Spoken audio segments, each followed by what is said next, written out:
What is going on, guys? Ida here. This is another episode of the 10-10 challenge on FIFA 17. Now, today we are going to see if we can get promoted, because all we need is 3 points. We got 6 games left and we need a win, basically, because I think the last game we didn't do that great. So, lineup is going to be the same as normal. I had to look through. I didn't really want to change anything, so we'll keep it as it is. So, I will meet you in the game.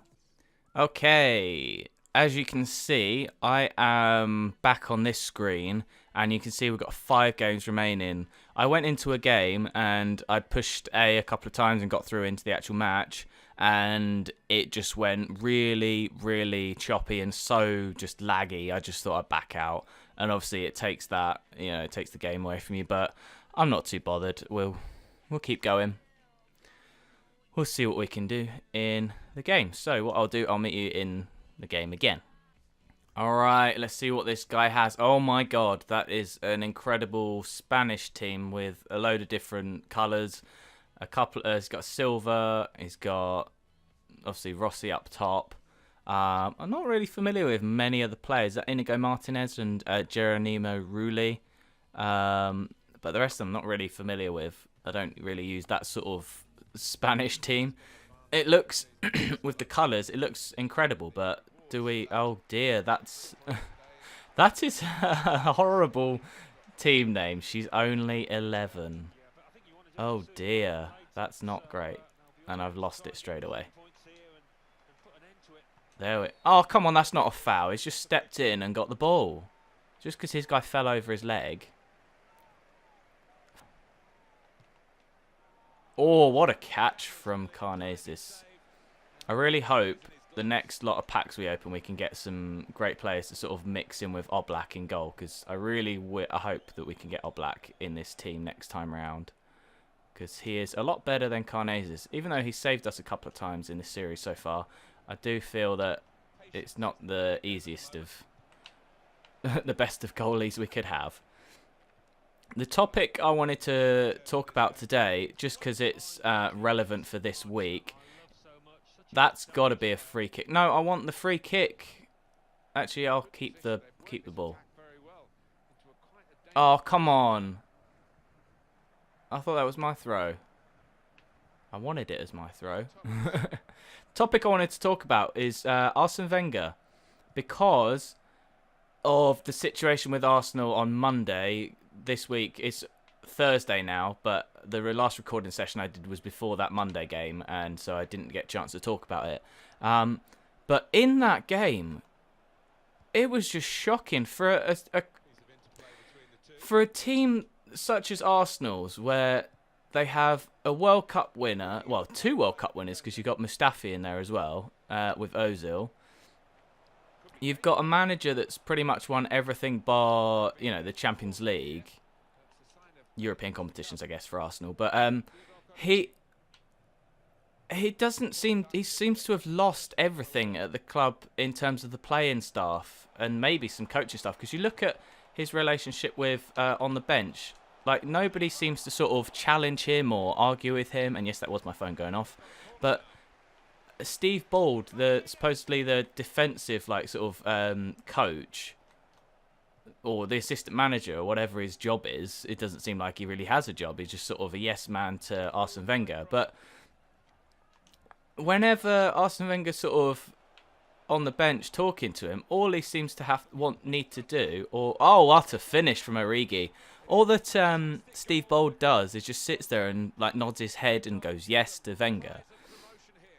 And then you move on to the game against Palace, and just the sheer lack of passion and lack of effort. What? How is that a foul? That's 2 free kicks dodgy given away. I got an advantage and it went straight off a throw-in. I don't get the free kick, but he gets 2 dodgy free kicks. Come on, goalkeeper. Good. But you look at Theo Walcott was supposedly the captain, and I know my chat from the last episode about captains and so whether they're actually sort of that useful. There, is sort of the example where the great captains have great teams and great leaders in those teams, because I did not see a leader in that Arsenal team. No leaders. They had Walcott as the captain. He had a piece of cloth on his arm, but, well, it's more sort of elasticy material now, isn't it? Not really cloth, but he supposedly was the captain in that game. I didn't see 1 ounce of what you would expect a captain to do. Don't be laggy. Ah, come on. I didn't see 1 ounce of any sort of captain-ishness, whatever you want to call it. You know, something just to be showing that he is a captain. And then you look to, that's got to be a foul. He's just injured my player. I'll take the ball then. Okay, De Vrij, play it through to Aspas. There we go. Aspas has no pace, so I'm going to have to cut back to Origi. And then Sane. Yes! What a finish! Pump, bum, bum. Yes. I knew Aspas was a bit slow there, so that's a nice finish from Sane, though. But you look at their whole starting 11. None of them had the fight. And you look at Walcott, supposedly was the captain for the day. In his post-match interviews, he said that Palace wanted it more. Palace wanted it more, yeah, sure. But you're the team that's trying to get 4th. They're the team that's pretty much safe from relegation now, especially because they've just won. Like, Palace, they're looking for sort of pride at the end of a rubbishy season for them. But that's another player down. But they, that's not really much to sort of shout to the hills about, sort of a, recovering of a season and making it less shit. What was that for a clearance? But, oh, come on, I just hammered X to get it clear and he just dribbled with it. But, if anything, it's actually worked better. And then you... Okay, wow, this is confusing. But you look at... the squad just don't play for him, and he's the one that's sort of in control. And you look at the players that he's saying haven't signed contracts, and he's saying that they're going to stay. If I was... Why is Torresidis there? If I was Oxlade-Chamberlain and thinking about either staying or leaving, because he's only got like a year on his contract, but you have Ozil and Sanchez wavering on whether they're going to have a new contract or not. And if you're a player that's got less time on the contract as well, I'm looking at, okay, who's my manager next season? At the moment, they don't know, because Wenger's contract runs out at the end of the season, and then they've got apparently an offer on the table, but he's refusing to say whether he's staying or going. So in that aspect, I'm sort of like, well, if I sign the contract and he goes, who's the manager? I don't know. If I sign the contract and he stays, is this the manager I want to stay? Because I'm looking at players like Sanchez and Ozil. Are they going to stay with Wenger? Because they've both said that their decisions on their new contracts are down to what happens with Wenger. But with Wenger being wavering on his contract, if he says yes, maybe what Ozil and Sanchez are saying is that they want to leave if he stays. And if that is the case, then why doesn't he just say yes or no if he's staying or going? Because it's just throwing it all in the air. The longer he leaves it, the less time they have to do anything about it. If they're not looking at managers at the moment and he's deciding, if they don't get top 4, let's say they leave it till the end of the season, they don't know who their manager is yet. They haven't approached anybody. If they get the feeling that he's going to stay and then, for whatever reason he decides that he will go, the club's in limbo basically, and they're going to have a terrible summer because clubs that are looking at players will have already spoken to those players' clubs. Like, you look at Chelsea last season. We got Antonio Conte in at this point last year. He was already confirmed as the Chelsea manager.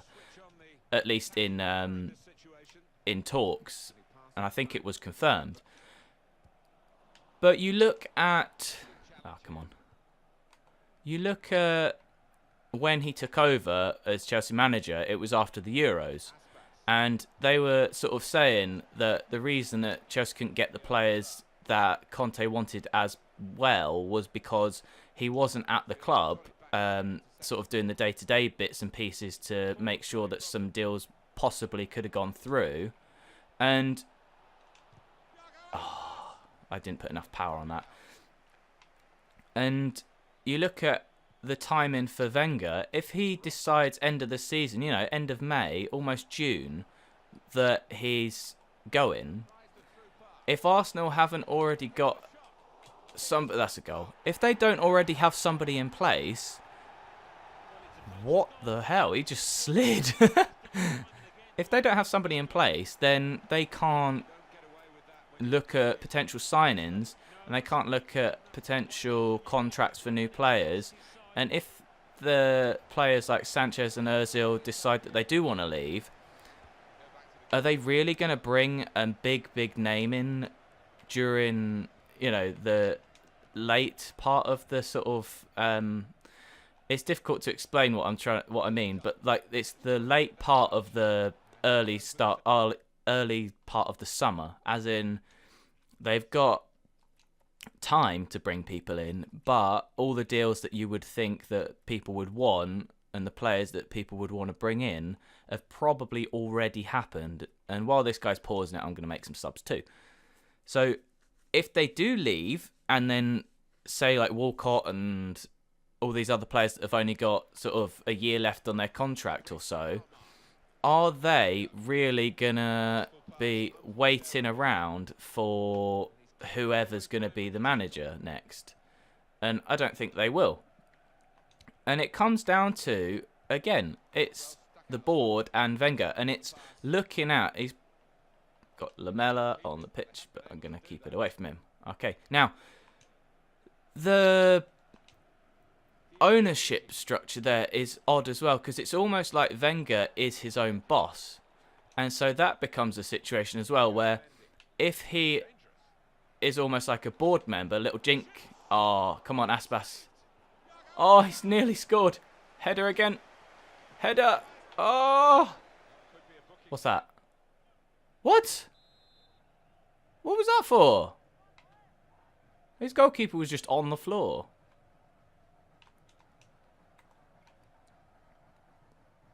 I don't know what happened there. But you are left with players that are either transfer listed, running out of their contracts, or players that just want to leave the club for Arsenal to sort of buy. But with Wenger, because he is that sort of high up in the club, he is almost a board member. He is the one that is deciding his future pretty much. And if they've decided... Oh, I was trying to cut in and then back out again. No, that's not where I wanted the ball, Perotti. I wanted it down the right-hand side of Origi, not down the left-hand side of the defender. I wanted it to come so I could cut in with him. And with Wenger in his position, because he is pretty much the sole person to say what his future is, Perotti, what a storming finish. And let's get a backflip out of that. This kit is very nice as well, the DC kit. Oh, I was getting worried then because of how well he'd started the second half, because he scored, you know, 10 minutes in, and I've had to sort of work my way back into the game. He's made a couple of subs. Ooh, almost got the ball back there. But I think with the situation at Arsenal, it's only the longer he leaves it, the longer or the more it's going to get worse for him, the club, the players, the fans, because they're going to keep sort of fighting amongst each other and arguing and seeing who's going to be their new manager and all that. Sane! I was going for a smasher there. I should have finessed it.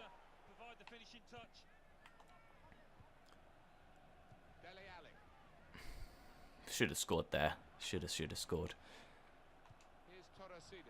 Let's get back up. Across. Let's go in. Just play it around this guy now. It's pretty simple. Ah! trying to work it in. Let's go down to Origi. Big throw. There we are. Into Sane. Ah, I was trying a little chip over the keeper. I should have just taken that on. I probably shouldn't mess around because there's still 10 minutes left. This guy could score 2 in like a minute. He's got speed. There we are.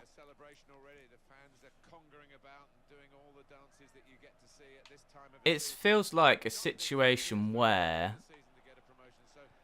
they have no sort of plan.